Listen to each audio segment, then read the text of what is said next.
All right, welcome back, and I'd like to remind you to keep your phones on silent and dark and in your pocket. That said, let's welcome Thursday night's top speaker, Jacob Stewart Pickering, with his thesis, Training Day, the Real Lethal Weapon of Policing. Let's give him a hand.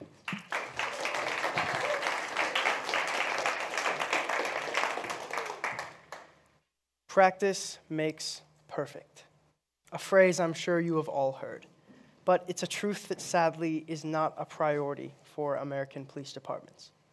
On November 22nd, 2014, Cleveland officer Timothy Lohman was on patrol when he saw a hooded figure in a nearby park with what appeared to be a rifle. He drove his police car across the snow-covered grass and brought the vehicle to a stop beside the gun-toting suspect. The man, surprised and confused by the officer, casually turned to face him. The supposed rifle, which was in his hands, swung in the same direction. In a moment of fear, the officer shot him from the window of his vehicle. When he approached the body, he was horrified by what he saw. 12-year-old Tamir Rice. The boy had gone out for a walk that day with his favorite BB gun. Officer Lohman mistook the child's toy for a weapon. A deadly mistake. I do not share this story to paint officers with a broad brush. I share it to highlight the problem. I'm sure you have all heard stories about police officers who are not prepared to handle the situations in which they are put. I'm sure I need not remind you of the civilian lives lost. However, officers suffer too. On average, 163 officers die in the line of duty each year. Our policing system is not perfect, and I believe that part of that solution lies within the amount of in-service training. Separate from Ohio, the Texas Commission on Law Enforcement, or TCOL, was created in 1965 to establish and enforce standards to ensure that the people of Texas are served by highly trained and ethical law enforcement personnel. TCOL is the governing body that both sets and enforces standards for police training. Larger departments in Texas often have additional training programs for their officers. As for Texas's current requirements, TCOL states that every Texas peace officer must complete 40 hours of in-service training every 2 years. This includes typical training exercises along with any new legislation that may have been passed. Officers also must complete 4 refresher courses over the course of 4 years. These courses are cultural diversity, crisis intervention, special investigative topics, and de-escalation. Each of these courses is 8 hours long. To sum up all those numbers, police officers in Texas must complete only 28 hours of in-service training each year. Now, the whole of in-service training is made up of smaller courses, and I'll be mentioning a few throughout my speech.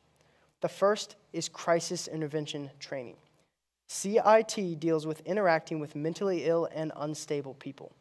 The next course, Tactics, is best explained as the skills that keep officers alive. This includes hand-to-hand combat, use of force, non-lethal force, and split-second decision-making. Tactics is not just knowing what tools an officer can use, but what an officer should use in each situation. And finally, communications, which is defined by multiple officers as verbal judo, the art of calming people down with words in order to control a situation.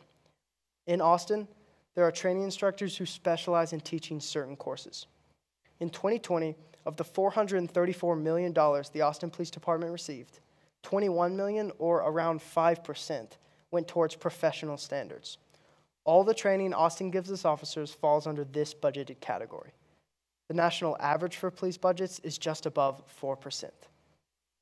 The national average for training budgets is just above 4%. I propose that the Austin Police Department double their in-service training from 28 hours a year to 56 hours a year by extending 3 training courses: tactics, communications, and crisis intervention training. First, the increased amount of training will better equip officers in the line of duty, preparing them to make smart, split-second decisions. To follow, properly prepared officers will better protect innocent civilians and arrest suspects while avoiding casualties. And finally, increased training will decrease police misconduct and lawsuits, saving the department millions. Now, let's talk about what goes into preparing officers. It's no secret that policing is a difficult job. Having to make smart, split-second decisions with people's lives on the line is not what some would call a calm workplace environment. The police academy does much to equip officers for what they will face. But try and think back to college courses you took your freshman or sophomore year. How much of that do you remember? Probably not much. This is where in-service training comes in. I had the opportunity to interview Austin training instructor Dustin Lowe, as well as Austin police officer Brian Yarger. Dustin and Brian have been in the department since 2008 and have seen their fair share of violence and stress. From my interviews, both emphasize that officers do not get enough in-service training, especially in tactics and communications.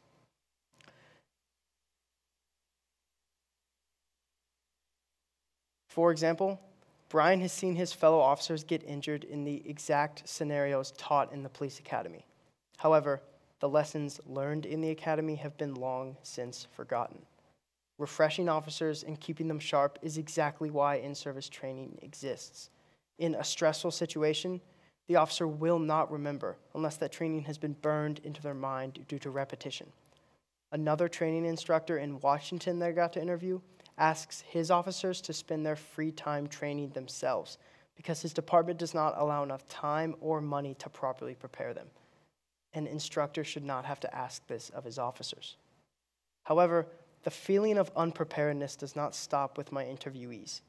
In a 2016 study with about 8,000 officers throughout the U.S., 69% of them said that the training they received did not equip them enough for the field.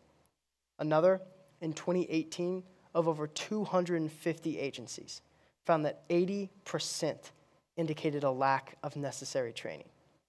Studies show that as a department gets larger, the amount of officers who feel well prepared becomes fewer. At departments with more than 1,000 sworn officers, on average, 75% of them will feel unprepared. Austin is a large department with over 2,000 sworn officers, and it's only getting larger. According to a study done by the Municipal Police Training Committee, 70% of police chiefs in Massachusetts said that the training offered was not sufficient for their department. Now, Massachusetts requires 40 hours a year of in-service training, which is some of the highest in the nation. It's also important to point out that police chiefs are seasoned veterans of the force who have seen their fair share of training and practice. These people know what a police officer needs to be prepared. And more importantly, they know when it's missing. When used correctly, the physical and mental tools given to officers through training allow them to protect their communities and go home safe to their families at the end of the day. More practice, more preparedness, more training. That is what we should trust to keep our officers safe, not luck. The officers who took part in these studies, along with the ones I interviewed personally, are the first people we should be listening to in this issue. These men and women are the ones who would know best whether they are prepared or not, and the verdict is pretty clear. This leads me to my second point. Prepared officers make calmer decisions, which lead to fewer civilian injuries and deaths. Take, for example, a study done in 2019 at the University of Cincinnati on their 70 sworn campus police officers. During a series of reforms at the college, ICAT training was implemented, which combines what Austin calls their tactics and communications. Surveys were given to officers before the training course was complete, immediately after, and 4 months after the training concluded. The surveys described different scenarios and asked which actions would be most important in each situation. The surveys administered after the ICAT training began to change from the ones before. Officers were choosing options that limited using force and emphasized respect and communication. The answers became less aggressive across the board. Another interesting development was that in the surveys administered 4 months after, the answers still stayed far less aggressive than that of the control. However, they had backtracked a small amount. This is proof that training received once does not hold in the minds and hearts of officers. It would follow that other training courses would have similar effects on officers. Studies of CIT training done in 1984 and 2006 showed very positive effects.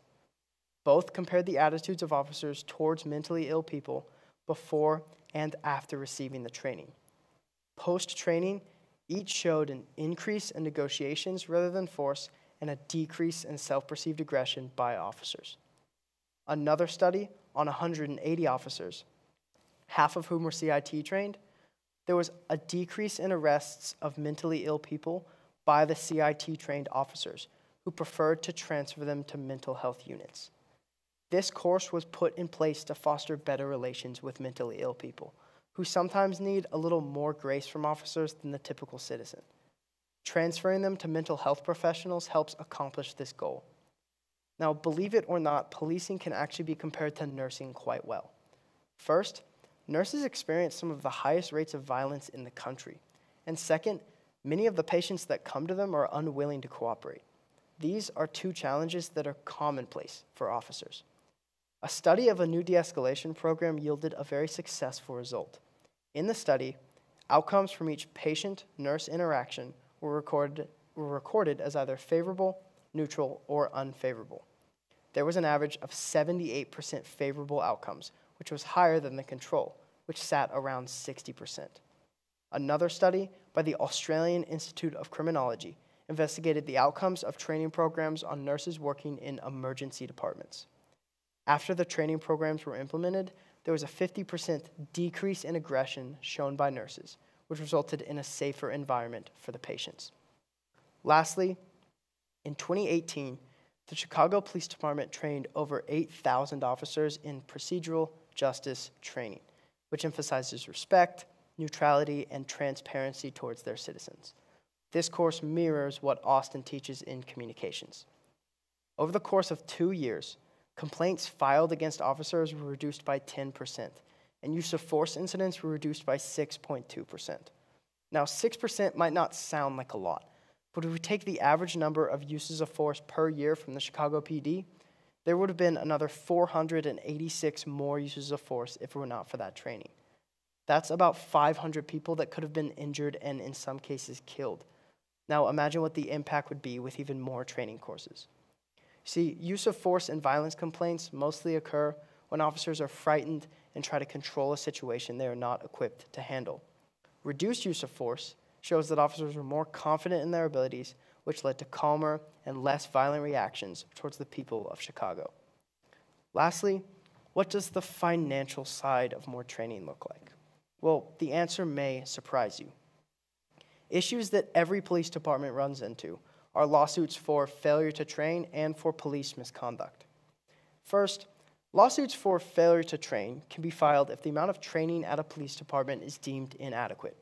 These lawsuits hold if the officer can prove that their courses did not equip them to perform their duties. By the early 2000s, there were more failure to train allegations being filed against police departments than ever before. The average cost of these lawsuits is $450,000. Now, secondly, and more commonly, police misconduct can cost departments a fortune.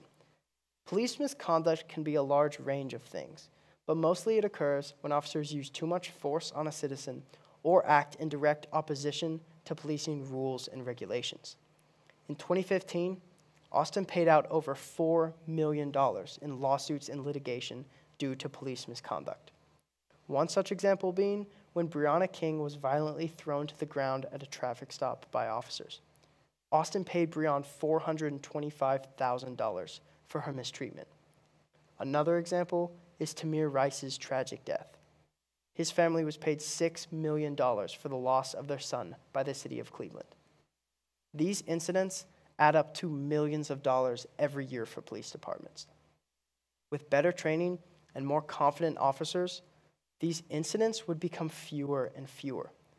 A great example of this in action comes from California's Bay Area police departments. Over a 10-year period, the Oakland Police Department paid out $57 million due to police misconduct. However, sweeping reforms starting in 2010 focused on use of force training changed Oakland drastically. In the last 5 years, Oakland has paid out only $3 million in lawsuits. That's a reduction from almost $6 million a year to around $600,000.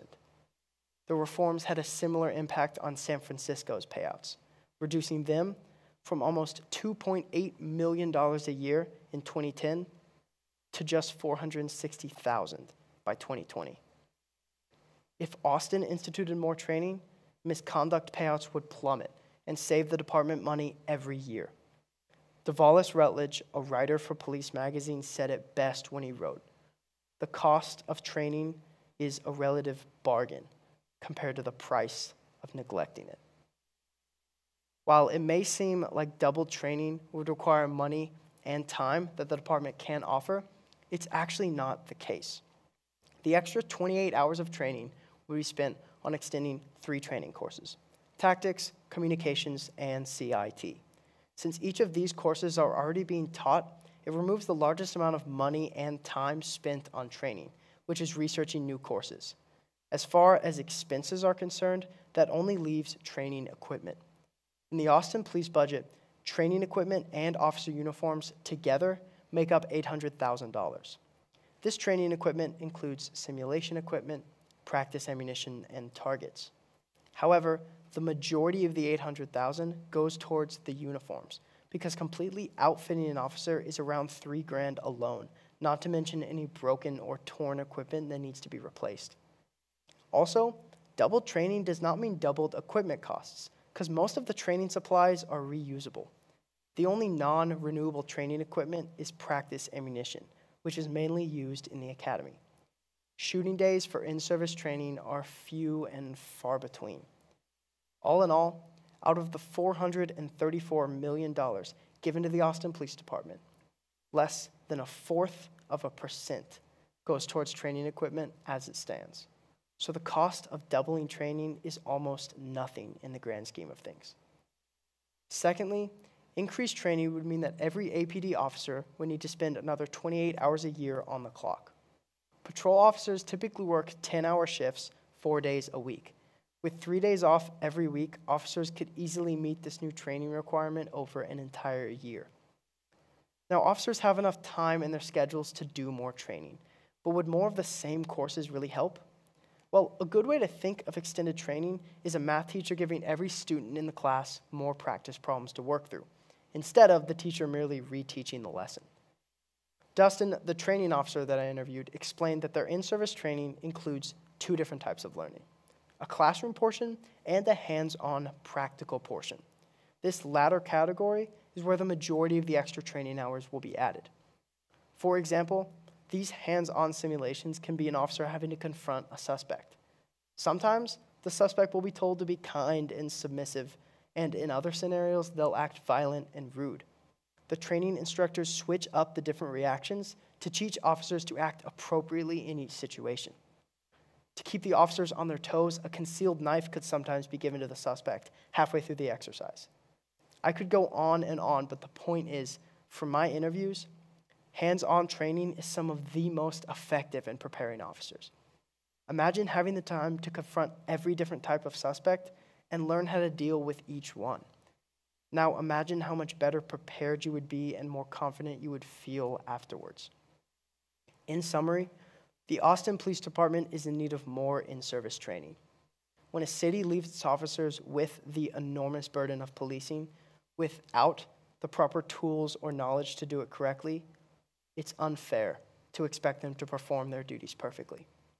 We should take care of our officers and, as a result, ourselves by equipping them for success every day. Trust is built by expertise. This is why we trust our doctors. Not because everything they do makes sense to us, and not because we understand the importance of every test or procedure, but because we understand their background of rigorous, thorough, and important training. The same should apply to our officers. I will leave you with the words of Greek philosopher Archilochus. We do not rise to the level of our expectations.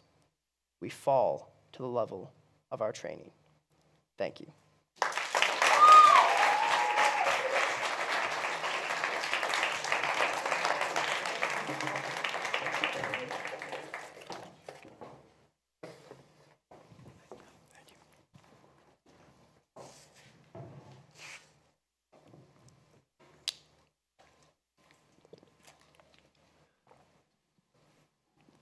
All right. On Jake's panel, we have Amber Compton, Long ago, Amber graduated from Duke University and enjoyed a career in technology marketing and public relations. She left that industry to become manager of the Compton household, a challenging but rewarding position she's held since 2003. Matt Thomas is an entrepreneur and engineer, having served in executive leadership roles at several high-tech firms in Austin. He's an avid reader, despite being an Aggie, and enjoys outdoor activities of all types. Matt and his wife, Andrea, live an almost literal stone's throw from here and have 5 kids. Veritas graduates Jacob and Emma, now sophomores at A&M, Jane, a Veritas 7th grader, and twin 7-year-old girls, Charlotte and Nevi. Andy Crone married his high school sweetheart, Kate, and dragged her here to Austin in 1992, where they have raised their 4 daughters, all of whom love his famous dad jokes. After 15 years in the semiconductor industry, he started a second career teaching science at Veritas, where he is now finishing up year number 12.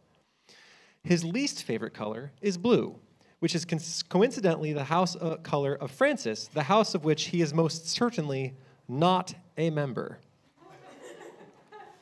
Troy Schuknecht is the husband of Stevie and father to 4 younger Veritas defenders. He holds a bachelor's degree in biology and an MDiv in Christian ministry. After teaching high school science for 6 years in public schools, he has worked in administration at Veritas for the past 13. He once did a ride-along program where he shadowed police officers through multiple days on the job amidst the perils of Bend, Oregon. The floor is open.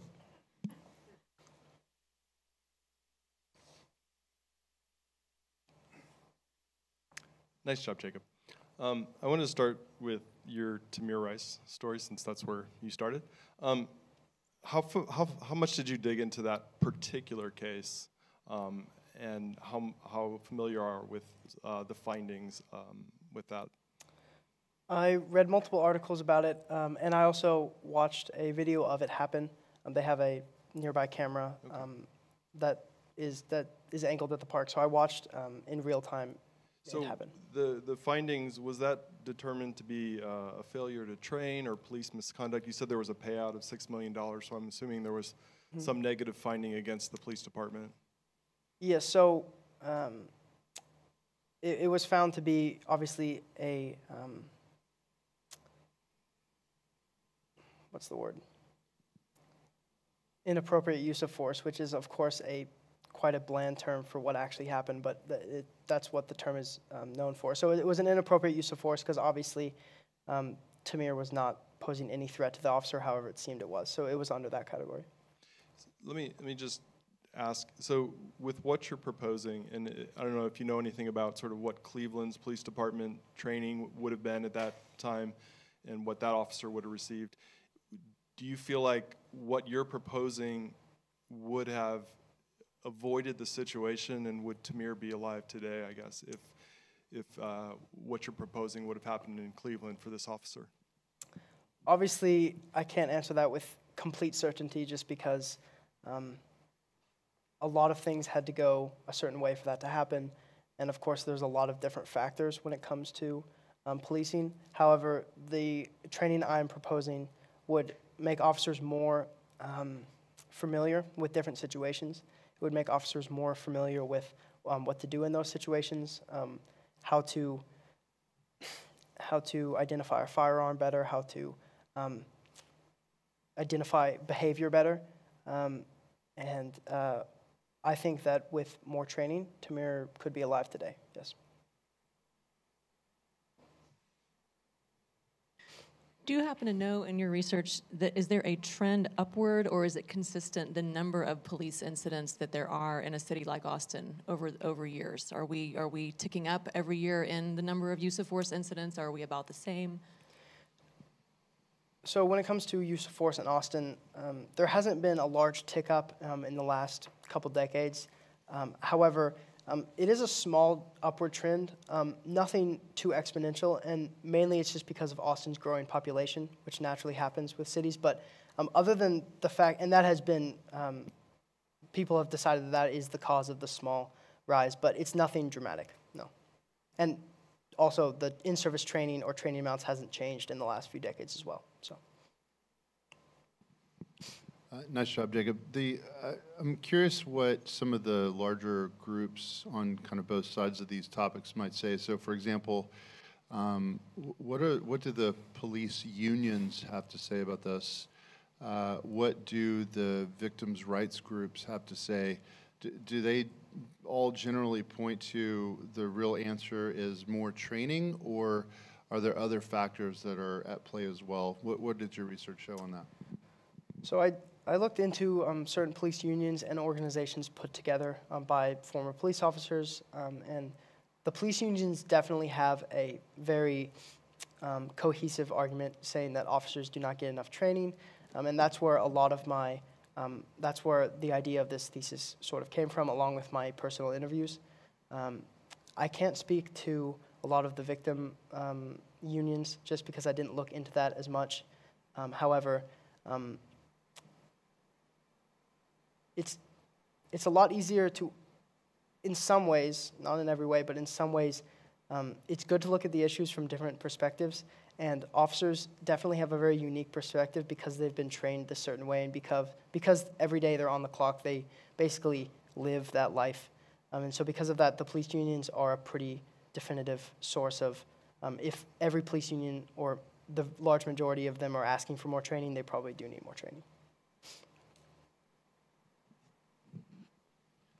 So, you know, when you hear the talk of defund the police that's so prevalent today, this would seem to be going in the opposite direction of that, because you're talking about spending more money on training. If you were speaking to someone who had a family member that had been the victim of police violence and they were defund the police proponents, what would you say to them that would convince them that no, in actuality, what we need to do is take more tax dollars and put them towards this police training, which can seem somewhat removed from dealing with their issues? So I actually looked a lot into the 2008 financial crisis, and because of that crisis, the following years there was a lot of departments who were defunded, about 7 to 9% on average, and so I looked into a lot of what happened during that time. So there's a couple things I have to say. First of all, a lot of the training was cut, a lot of the recruitment was cut in certain places. Again, the average was about 5 to 7%, or excuse me, 7 to 9% defunding. So in certain departments that had upwards of 10%, they stopped responding to a lot of vehicle thefts, burglary alarms, motor vehicle collisions. Obviously not all of them because that's still their job, but a lot of those incidents, and they were not able to respond to them because they didn't have enough personnel, or because they were understaffed. And so because of that, imagine, you know, calling 911 because a burglar breaks into your house and the dispatcher saying, "I'm sorry, we don't have enough available units." And so in light of the defund the police calls, looking back at that financial crisis gives us a really good look into the fact that defunding police departments is a very dangerous idea. Another police department that wasn't defunded, it was defunded in 2008, but not necessarily for the financial crisis. It was, I'm probably going to pronounce this wrong, but Vallejo, probably definitely pronounced that wrong. But that police department in California, now it looks silly. That police department in California defunded itself because of certain cries for the same reasons that departments are being defunded today, and the amount of citizens killed per capita went up about 300% as a result of that, because officers were understaffed and had to work much longer hours and had fewer hours of training. Jacob, you're making the argument that police spending less money is going to lead to less safety in our neighborhoods. I think most people would probably agree with that. So I don't think that's exactly, as I understand, what the defund argument is. As I understand it, the defund argument really says we're going to shift some money away from the police department and move it to other areas that might deal with some of the issues that you've been describing more effectively. So in Austin, as I understand it, they're going through some of this already. Can you speak to at least the defund argument in Austin? If we're going to take $100 million out of a $440 million Austin Police Department budget, where is that money going to go, and how does Austin propose to spend it better? And maybe with respect to your argument, why is that not a good idea? So a lot of the money will be a lot of the money taken away will be kind of spent on two different things. Number one, it's moving funds away from the department and into health units, health professionals, people to respond to calls when it comes to mental illnesses and people on, people with mental illnesses. And I actually talked to both of the officers in Austin about this idea of moving funds away from the police department into health units and things like that, mental health units. And they both had about the same thing to say about it, along with some other articles that I read. And what they said about it was that it's a good idea for mental health professionals to be on the scene, and they're not necessarily advocating against that. However, firsthand, they understand that people with mental disabilities can still be very dangerous to citizens and to those mental health professionals. And so, although it's nice to have mental health professionals on the scene, it's always nice to have an officer on the scene as well to be able to control the situation. And so because of that, they said, although it's good to have those mental health programs upped in funding, it's not good to take it away from police departments and take the officer completely away from that situation, because that person with a mental disability can still be very dangerous to civilians. And the other small thing I would say about that, about moving funds away, is that the CIT training that I was talked about helps officers be those mental health professionals in and of themselves. And obviously, they're not going to know everything about the subject because they're officers and not mental health professionals, but it definitely helps them respond to those situations and be as useful as possible. So that's why I included it in the training courses that need to be added or expanded. This is my first question. Y'all are a bunch of question hogs. Good job, Jacob. I'm curious, you talked about in the University of Cincinnati study about how it impacted their minds and hearts, but it sounds like you're more concerned with the reactions, because in those situations, they're not using their mind and heart, they're using their reactions. And so did you do any research about how much training is necessary for the reactions to be influenced, not just the minds and hearts of officers? So that's a good question. And judging people's reactions in a split-second moment versus them thinking through their actions is a little bit more difficult than it might seem, just because when you tell someone to react immediately to something, it's actually quite difficult for them to do that, and they end up overthinking it. And so because of that, studies that compare the differences between reactions that are thought through and reactions that aren't are pretty difficult to set up to begin with. And because of that, there's not a lot of great evidence on that very subject. However, to give you an answer, I did talk to my training instructor who actually, I mentioned that certain instructors teach specific courses, and the training instructor I talked to teaches the communications and the tactics unit at Austin as of right now. And so he is probably one of the best people to talk to about that, because tactics deals with split-second decisions and training officers to have a certain reaction despite what they might consciously be thinking. And so he mentioned a lot how that training is obviously way less than it needs to be, and that officers need to have better training. That's great. Quick follow-up on that. I think a lot of the people who are talking about the training needed are perhaps slightly more concerned about the mind and heart. I think I've heard some, you picked 3 trainings. I've heard different other kinds of trainings that are being advocated for that are more mind and heart, like attempting to reform bad egg officers, I think would be the types of trainings that are being called for. Why are you not favoring those trainings and instead focus on the ones you're focused on? Could you be a little bit more specific on what types of training you're talking about? Well, you picked 3. I'm thinking that there are some people who are concerned that there are bad eggs in the police department, mm-hmm.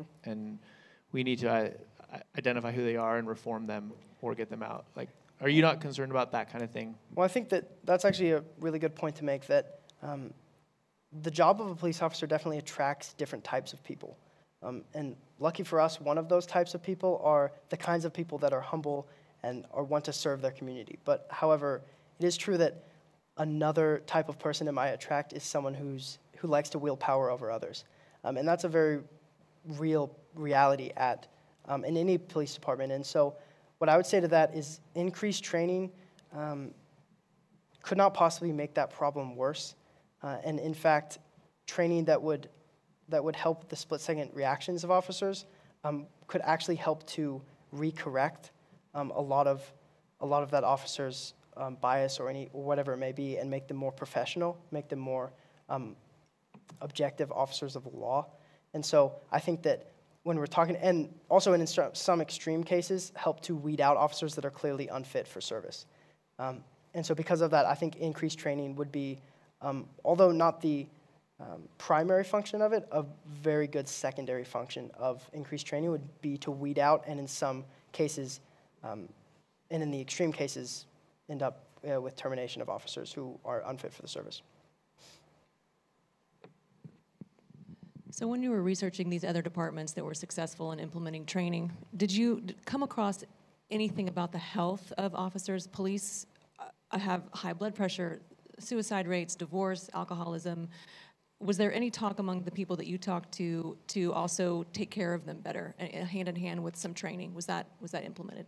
So I don't have any numbers when it comes to high blood pressure or things like that. However, I do have a lot of quotes from officers and interviews, not the personal ones I did, but interviews of officers who are receiving more training, and they talk about how they have a lot of peace of mind because they feel so much better prepared, and they don't feel like when they clock in the morning that they're not ready for anything that they're going to face. And so because of that, it really does bring a lot of peace of mind to officers, and officers in these studies that have received more training have definitely said so. Just a quick follow-up on that, because it sounds like your proposal is taking away some of their off days where they can kind of unwind and not increasing their pay, was what I gathered. So 28 hours more a year, no pay increase, less off time. Mm-hmm. So it seems like you're doing the opposite of what Mrs. Compton was proposing in terms of actually caring for these officers. Can you kind of help me feel better about that? Well, what I would say to that is, yes, it would be taking away 28 hours a year out of an officer's schedule when it comes to free time. However, when you factor in the fact that, like I said, officers have 3 days off every week, that 28 hours of training is almost unnoticeable throughout an entire year when it comes to their schedules and things like that. However, it does have lasting impacts on their reactions to certain situations. And so I would say that, yes, although officers would have to train more and be paid the same, doesn't sound like a perfect deal. The fact that it's only 28 extra hours, especially because Austin's not understaffed as it is right now, I think officers would find that actually benefits their performance, and I think they would be, especially the officers I talked to, the officer I talked to said he would be glad to do more training because it makes him feel a lot more prepared.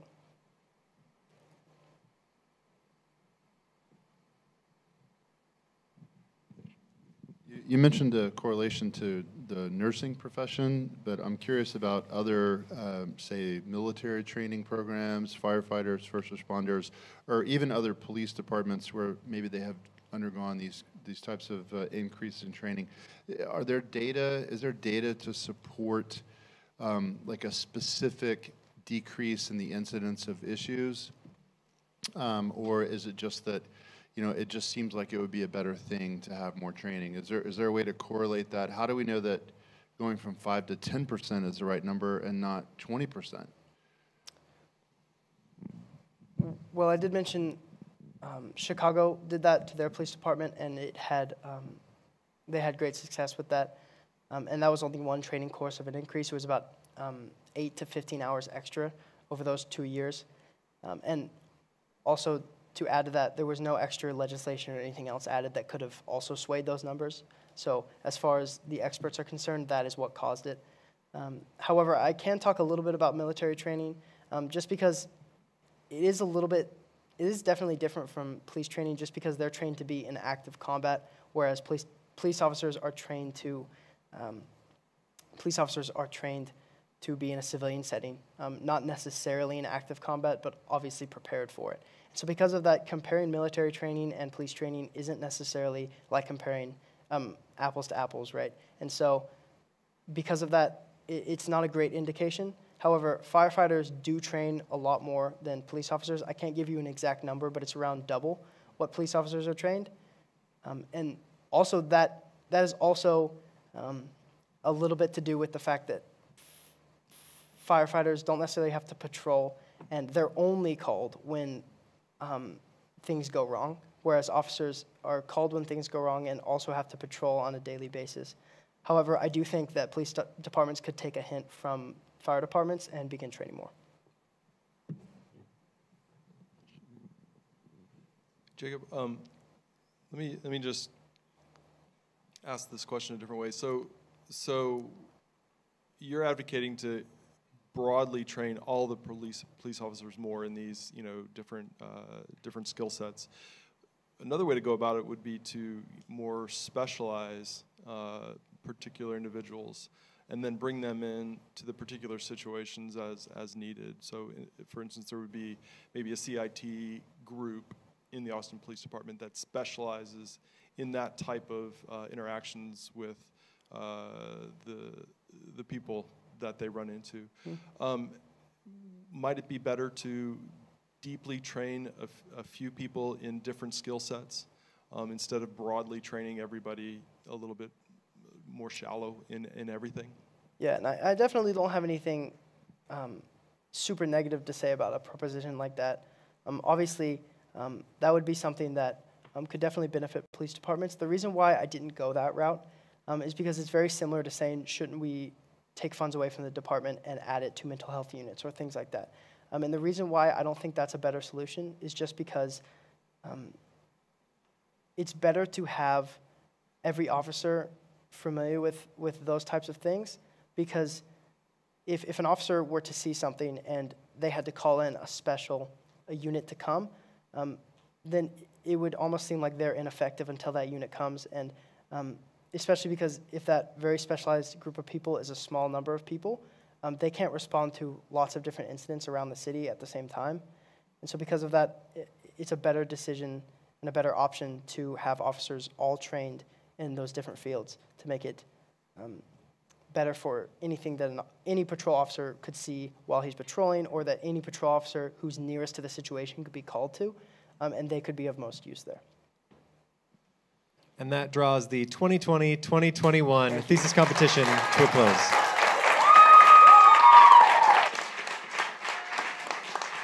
Let's give one more hand to all of our contestants. Great job, guys. Way to be here. And the winner will be announced at graduation, so nobody gets to know until then. So, till then.